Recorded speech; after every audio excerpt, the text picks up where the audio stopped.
Hello, today we're going to make Greek peas in tomato sauce. They're delicious.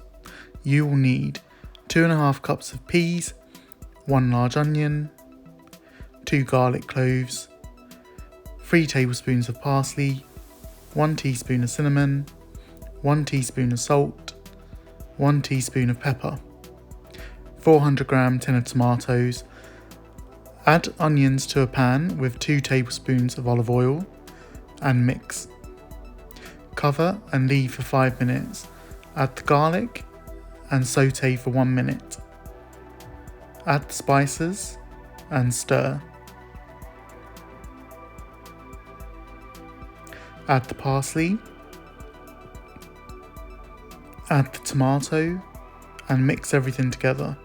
Add the peas and a cup of water.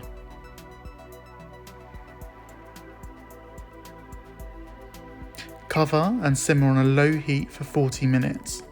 After 40 minutes, the sauce is thick and the dish will be ready to serve. You can serve this warm, hot, or even cold. Serve it with bread, which I made myself, and feta. Or if you want to keep it vegan, leave the feta out. Hope you enjoy this recipe. See you next time.